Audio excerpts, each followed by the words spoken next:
Maya stepped lightly across the overgrown cemetery, her fingers brushing against the tall grass as she carried the small bouquet of flowers she had bought that morning. The air smelled of damp earth and fallen leaves, and for a moment the world felt hushed as though she were alone with her thoughts.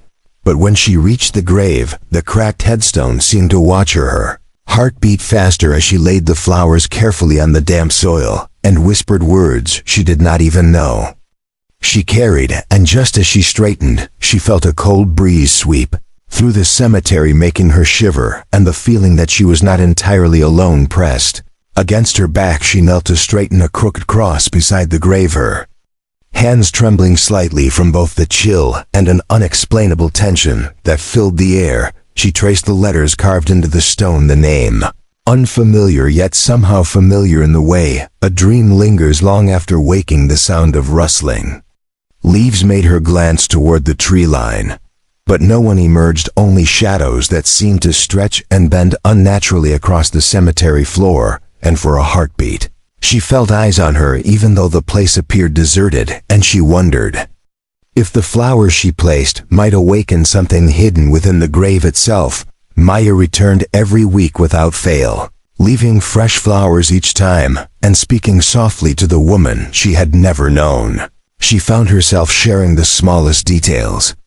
of her life, moments of hope and despair that she could not bring herself to say aloud to anyone else. And as the weeks passed, she began to sense that the grave was listening, a subtle warmth radiating from the soil that made her feel both comforted and uneasy at the same time. One afternoon she noticed the ground around the grave shifting slightly, as though disturbed by a force beneath the surface, and her breath caught in her throat because it felt as though the earth itself was responding to her presence, and the feeling that something was waiting for her grew stronger than before. One gray morning, as Maya approached the grave, she noticed footprints in the damp soil leading up to it. But there was no one in sight. The prints were fresh, but irregular, as if the person had moved hurriedly and then stopped, and her pulse quickened, because it was impossible to know if she was being watched or if the cemetery had become a place where the past had begun to reach forward and brush against the living. She tightened her grip on the flowers, her instincts screaming that she was not alone, and just as she bent to place them, the faint sound of a deep voice echoed from behind the trees, startling her, and the voice said something that made her freeze. She turned quickly and saw a man walking toward her, dressed sharply as though he had just left an office, his expression unreadable and his eyes fixed on the grave. The moment he stepped closer, she sensed a weight in the air that pressed down on her chest, the kind of weight that spoke of wealth, of authority, and of grief that was far older and heavier than her own. He stopped a few feet away and looked at the flowers in her hands, then back at her, and for a moment, neither spoke. And the cemetery felt smaller, the shadows longer, and the light dimmer, as though it waited for the words that would bridge the distance between them. And when he finally spoke, his voice was calm and measured, yet it carried an edge that sent a shiver down her spine, and he said the words that would change everything. Claimed the grave was his wife's too, and Maya felt the ground shift beneath her. Figuratively as well as literally, she stared at him, unable to respond, because the truth of his words collided violently with the simplicity of her act of kindness, and the flowers in her hands felt suddenly heavy, as though they carried more than petals and stems. She realized she had unknowingly crossed into a world far larger than her own. And as she looked at the man, she could see the depth of loss in his eyes, a loss mirrored in her own, yet more profound and complex, and for the first time, she wondered if her visits had been meant for her alone, or if they were part of something she could not yet understand. The wind picked up swirling leaves around them, and Maya felt a sudden urge to step back, but her feet seemed rooted to the earth. The man's gaze never left hers, and the air between them vibrated with unspoken questions and possibilities. The sound of a distant crow echoed through the cemetery, and for a fleeting moment, the world seemed suspended, poised on the edge of revelation and dread, and she realized that what had begun as a quiet ritual of remembrance had become a doorway to a truth that might unravel everything she believed. about life, death, and the fragile lines that connect strangers to one another.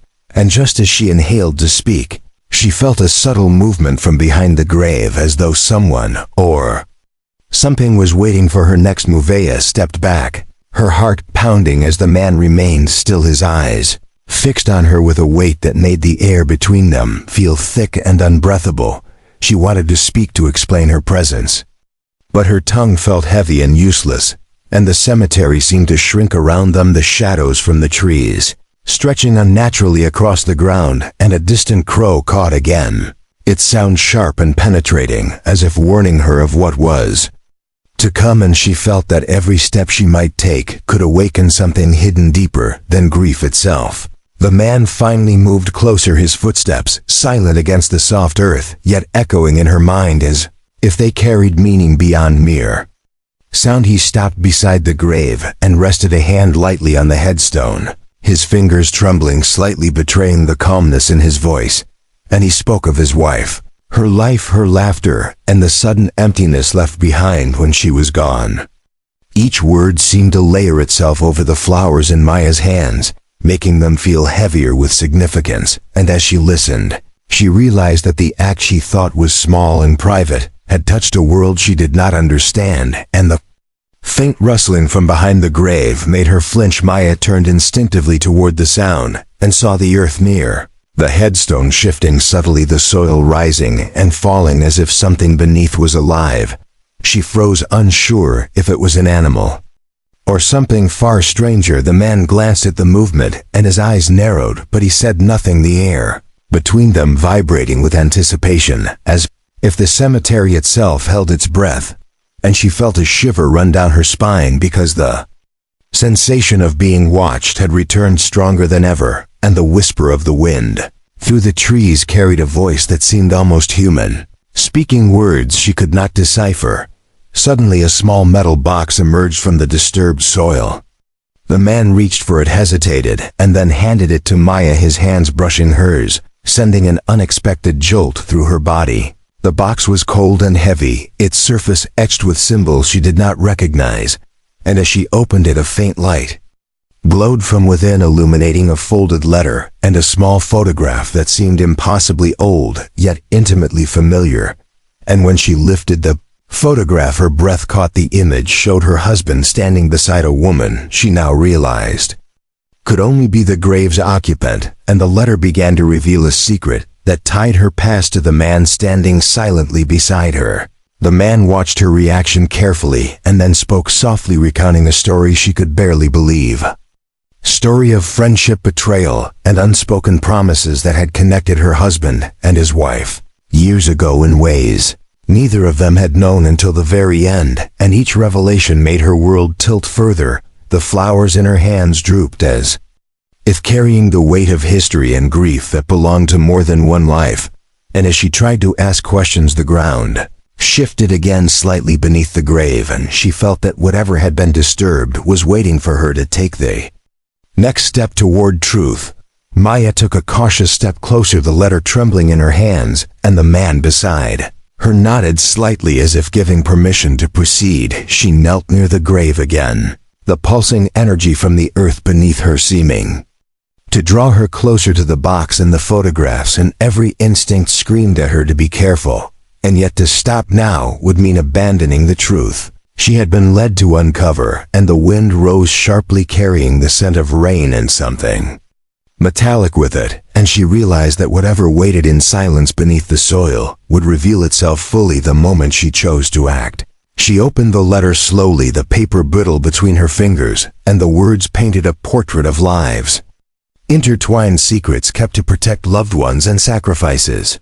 Neither family had known the depth of her husband's connection to the woman in the grave, and each line sent chills down her spine because it revealed how her own grief had led her here, to a confrontation she could not have imagined. And as she lifted her eyes toward the man, she saw a tear rolling down his cheek, and behind him, the shadow of movement again hinted that something else had been awakened by their presence. And Maya understood that the cemetery held more than memory and sorrow, it held answers that demanded courage to claim. The rain began to fall in fine, Mist around them, soft at first, then heavy enough to soak their clothes, and the man finally spoke. Her name softly telling her that the flower she had placed had bridged the gap between past and present, between grief and understanding, and as Maya nodded, the wind carried a faint whisper over the grave, almost like a voice of approval or warning. She felt the pulse of the earth beneath her hands one last time before the photograph and letter seemed to glow briefly, and she knew that the secret had been revealed fully, but that the story of loss and connexio